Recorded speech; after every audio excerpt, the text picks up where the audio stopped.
PC Deori YouTube channel में आप सभी विद्यार्थियों और दर्शकों का स्वागत है।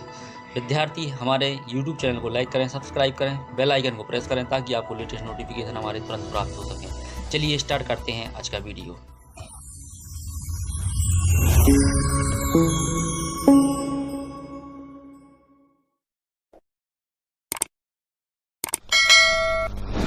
चलिए दर्शकों, ये हम प्रोफेशनल एग्जाम बोर्ड की वेबसाइट पर आ चुके हैं। यहाँ पर प्रोफेशनल एग्जाम बोर्ड के द्वारा online form police constable recruitment advertisement निकाला गया है। आज हम आपको बताएंगे कि पुलिस विभाग में कौन कौन सी पोस्टें निकाली गई हैं, उनका एडवर्टाइजमेंट क्या है, रूल्स बुक क्या है, ये सब के बारे में हम आपको बताएंगे। चलिए हम चलते हैं पुलिस कांस्टेबल रिक्रूटमेंट के रूल्स बुक पर। ये दी हुई रूल्स बुक, जैसे ही हम इस रूल्स बुक पर क्लिक करेंगे तो ये हमारे सामने प्रोफेशनल एग्जाम बोर्ड के द्वारा पुलिस मुख्यालय गृह विभाग मध्य प्रदेश शासन के आरक्षक संवर्ग की भर्ती हेतु चयन परीक्षा 2020 हेतु नियम पुस्तिका जारी की गई है। इस नियम पुस्तिका में सबसे पहले हम कुछ इम्पोर्टेंट डेट्स के बारे में जान लेते हैं कि इस परीक्षा संचालन के लिए क्या क्या इम्पोर्टेंट डेट रहेंगी। ऑनलाइन आवेदन भरने की प्रारंभ तिथि 31/12/2020 है। यह आवेदन फॉर्म ऑनलाइन 31/12/2020 से भरना प्रारंभ हो जाएंगे। ऑनलाइन आवेदन फॉर्म भरने की अंतिम तिथि जो है वो रहेगी 14/1/2021। उसके बाद यदि आप ऑनलाइन आवेदन फॉर्म में कुछ संशोधन कराना चाहते हैं, उस संशोधन करने की तिथि रहेगी 31/12/2020। आवेदन फॉर्म में संशोधन करने की अंतिम तिथि 19/1/2021 रहेगी। अर्थात संशोधन आप आवेदन फॉर्म 31/12/2020 से 19/1/2021 तक कर सकेंगे। इसके पश्चात हम आपको परीक्षा दिनांक एवं दिन से भी अवगत करा देते हैं। परीक्षा जो है 6 मार्च 2021 से प्रारंभ होगी। संभवतः ये तिथि और दिनांक दी हुई हैं एग्जामिनेशन बोर्ड के द्वारा। इसके पश्चात चलते हैं हम इसके अगले पार्ट में, जिसमें विद्यार्थियों या दर्शकों के लिए उक्त फॉर्म भरने के लिए क्या परीक्षा शुल्क रहेगा, इसके बारे में हम आपको विस्तृत जानकारी देंगे। ये दिया हुआ है, यहाँ पर आप दर्शक देख रहे होंगे कि ये अनारक्षित अभ्यर्थियों के लिए 2 प्रश्न पत्र के लिए 700 रुपये देने होंगे। एक प्रश्न पत्र के लिए 500 रुपये शुल्क रहेगा। यदि आप इसके दोनों अनारक्षित दोनों प्रश्न पत्र में शामिल होना चाहते हैं, इसके लिए 700 रुपये शुल्क रहेगा। दोनों प्रश्न पत्र के लिए 700 और एक प्रश्न पत्र के लिए शुल्क 500 रुपये रहेगा। विभागीय शुल्क इसमें सम्मिलित है 100 रुपये। इस तरीके से आपको कुल 800 रुपये दे होंगे और एक प्रश्न के लिए 600 रुपये दे होंगे। ये सब ऑनलाइन शुल्क रहेगा, जो उसका भुगतान आप ऑनलाइन ही फॉर्म भरते समय करेंगे।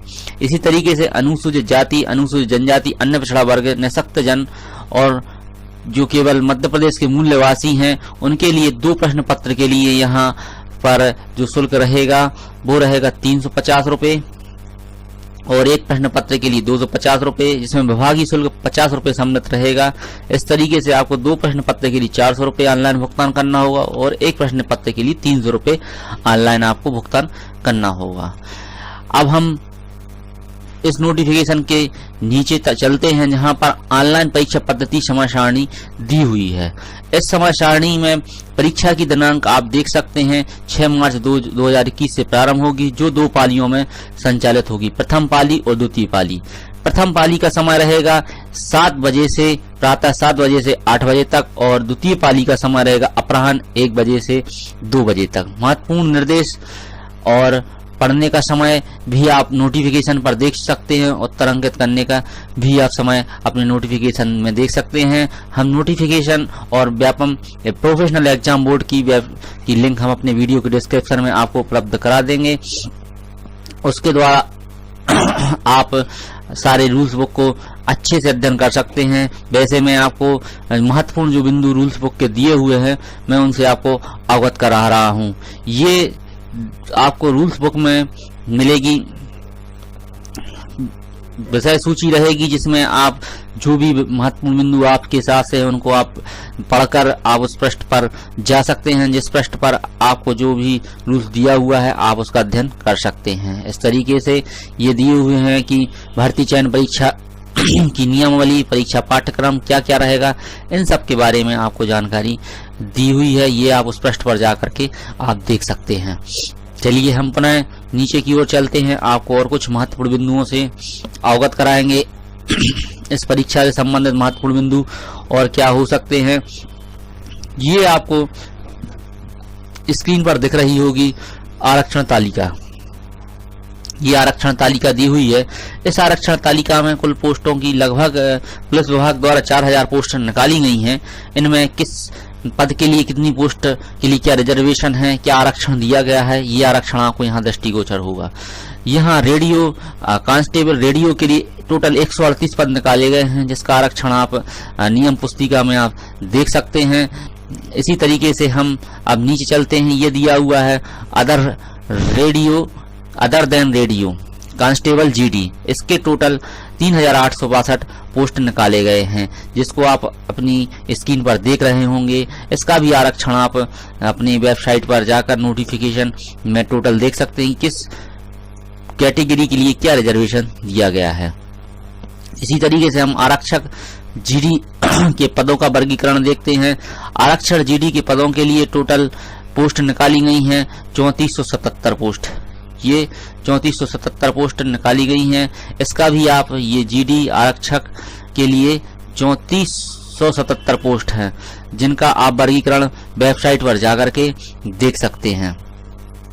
इसी तरीके से ब्रेक अप सेफ जीडी की पोस्टों के लिए भी 385 पोस्ट निकाली गई हैं, जिसका भी आरक्षण आप अपनी वेबसाइट पर जाकर के नोटिफिकेशन में देख सकते हैं कि किस कैटेगरी के लिए कितना आरक्षण दिया गया है। चलिए हम पुनः आगे बढ़ते हैं, जिसमें हम आपको बता देते हैं कि पद का वेतनमान क्या रहेगा। पद के वेतनमान में सबसे पहले आरक्षक जीडी का पदनाम दिया हुआ है, जिसका वेतनमान 19,500 से 62,000 रहेगा। इसी तरीके से आरक्षक रेडियो के लिए भी 19,500 से 62,200 वेतनमान रहेगा। चलिए अब हम पुनः आगे बढ़ते हैं। इस नोटिफिकेशन में और क्या दिया हुआ है महत्वपूर्ण बिंदु, इन पर चर्चा करते हैं। परीक्षा केंद्र पर परीक्षा विवरण अध्याय 2 में देखेंगे कि निर्धारित आयु सीमा क्या रहेगी। यहाँ पर हम देख लेते हैं कि अभ्यर्थी की आयु दिनांक 1 अगस्त 2020 को 18 वर्ष से कम एवं 33 वर्ष से अधिक नहीं होनी चाहिए। उसके पश्चात मध्य प्रदेश शासन सामान्य प्रशासन विभाग मंत्रालय भोपाल के आदेश क्रमांक 3-8/2016/3 भोपाल दिनांक 5 जून 2017 के संशोधित आदेश क्रमांक 3-14/2019 1-1/3 भोपाल दिनांक 19 दिसंबर 2019 अनुसार जो भी अभ्यर्थी आयु सीमा की गणना निम्नानुसार रहेगी। बताते हैं भर्ती का तरीका और उसके लिए क्या जो है न्यूनतम वर्ष और अधिकतम वर्ष रहेंगे। इसी तरीके से खुली प्रतियोगिता से सीधी भर्ती के भरे जाने वाले पदों के लिए ये दिया हुआ है। खुली प्रतियोगिता में सीधी भर्ती से भरे जाने वाले पदों के लिए न्यूनतम वर्ष 21 और अधिकतम वर्ष 33 होना चाहिए। मध्य प्रदेश लोक सेवा की परिधि के बाहर चतुर्थ श्रेणी वर्दीधारी पदों के लिए ये न्यूनतम वर्ष 18 और अधिकतम वर्ष 33 रहेगा। इसी तरीके से नीचे दिया हुआ है कि महिला आवेदक अनारक्षित वर्ग और पुरुष महिला आवेदक अनारक्षित वर्ग, अनुसूचित जाति, अनुसूचित जनजाति, अन्य पिछड़ा वर्ग और जो शासकीय निगम मंडल या स्वास्थ्य संस्था में कर्मचारी तथा नगर के सैनिक हैं, उनके लिए न्यूनतम वर्ष में 21 रहेगा, 21 वर्ष रहेंगे। ये देख सकते हैं आप स्क्रीन पर 21 वर्ष रहेंगे और अधिकतम वर्ष रहेंगे 48, जिसमें 5 वर्ष की छूट रहेगी। न्यूनतम वर्ष 18 रहेंगे और अधिकतम वर्ष रहेंगे वर्दीधारियों के लिए 38, अधिकतम आयु सीमा 5 वर्ष की छूट रहेगी। चलिए इसी तरीके से हम प्रदेश से बाहर के अभ्यर्थियों को किसी भी स्थिति में अधिकतम आयु सीमा में छूट नहीं दी जाएगी। इसके बाद उक्त आदेश की कंडिका 3 के अनुसार तृतीय एवं चतुर्थ श्रेणी के सभी पदों के लिए अभ्यर्थी को मध्य प्रदेश राज्य के रोजगार कार्यालय में जीवित पंजीयन होना अनिवार्य होगा।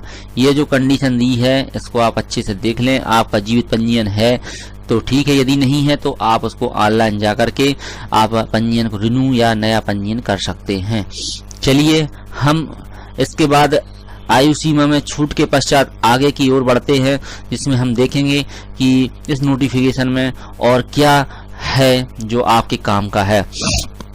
इस नोटिफिकेशन में दिया हुआ है न्यूनतम शारीरिक अहर्ताएं। आप ये चेक कर लें कि आप ये न्यूनतम शारीरिक अहर्ताएं रखते हैं या नहीं रखते हैं। आरक्षित जीडी, अनारक्षित अनुसूचित जाति एवं अन्य पिछड़ा वर्ग के पुरुषों के लिए ऊंचाई 168 सेंटीमीटर, सीना होना चाहिए 81 सेंटीमीटर और उसके बाद 86 सेंटीमीटर सीना। इसके साथ ही महिलाओं के लिए जो रहेगी ऊंचाई 155 सेंटीमीटर, ये ऊंचाई 155 सेंटीमीटर रहेगी और सीना महिलाओं के लिए लागू नहीं होता है। इसके बाद आरक्षक जीटी अनुसूचित जनजाति के लिए पुरुषों के लिए रहेगा 160 सेंटीमीटर, ये देख सकते हैं आप 160 सेंटीमीटर। उसके बाद सीना रहेगा ये 76 सेंटीमीटर से 81 सेंटीमीटर। महिलाओं के लिए ये ऊंचाई रहेगी 155 सेंटीमीटर और सीना लागू नहीं होता है। चलिए इसके बाद नीचे दिया हुआ है अभ्यर्थी का सीना फुलाने में बिना फुलाने में कम से कम 5 सेंटीमीटर का अंतर होना आवश्यक है। इस विषय पर किसी प्रकार की छूट नहीं दी जाएगी। महिला उम्मीदवार के लिए सीने की कोई माप का प्रावधान नहीं है। इसके बाद हम चलते हैं अगले महत्वपूर्ण बिंदु की ओर कि न्यूनतम शैक्षिक अहर्ताएं किसके लिए क्या होंगी। ये आप स्क्रीन पर देख सकते हैं। आरक्षक जीडी के लिए आरक्षक पदनाम है, पदनाम ये दिया हुआ है। उसके बाद दिया हुआ है आरक्षक जीडी। आरक्षक जीडी के लिए अनारक्षित अनुसूचित जाति एवं अन्य पिछड़ा वर्ग के लिए अहर्ताएं इस प्रकार रहेंगी। 10-2 प्रणाली के अंतर्गत 10वीं कक्षा की परीक्षा अथवा हायर सेकेंडरी अथवा समकक्ष परीक्षा उत्तीर्ण की हो, ये अनारक्षित के लिए रहेगी।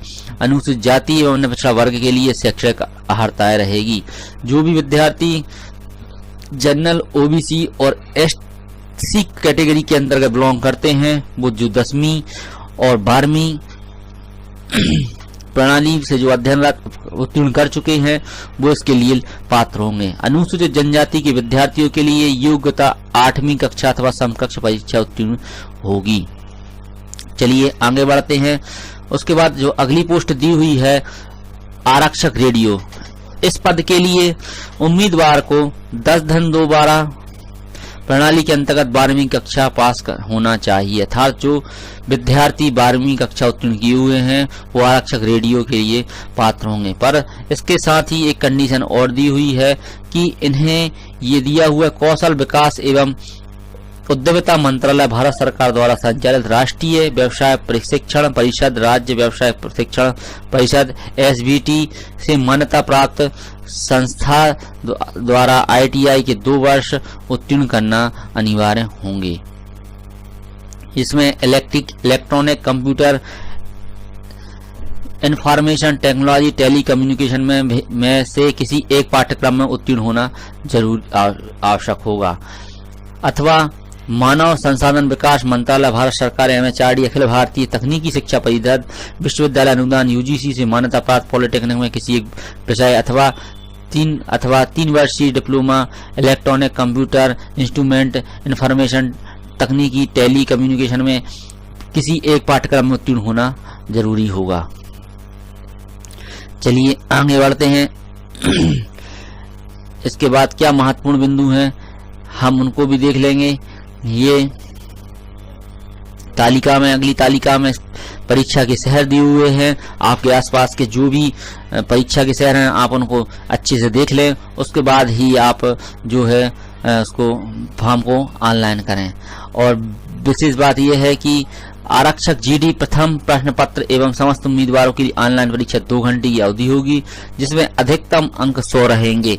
आरक्षक रेडियो के लिए द्वितीय प्रश्न पत्र, आरक्षक रेडियो पद की उम्मीदवार के लिए ऑनलाइन परीक्षा 2 घंटे रहेंगी, जिसमें 100 अधिकतम अंक 100 रहेंगे।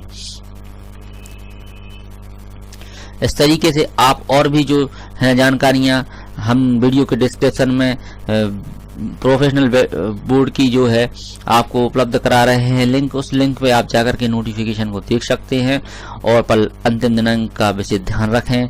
ये दिए हुए हैं दौड़ वगैरह भी दी हुई है कि आपको आरक्षक जीडी के लिए कितने मिनट में कितनी दौड़ करनी होगी। ये सब आप रूल्स बुक में जाकर के देख सकते हैं।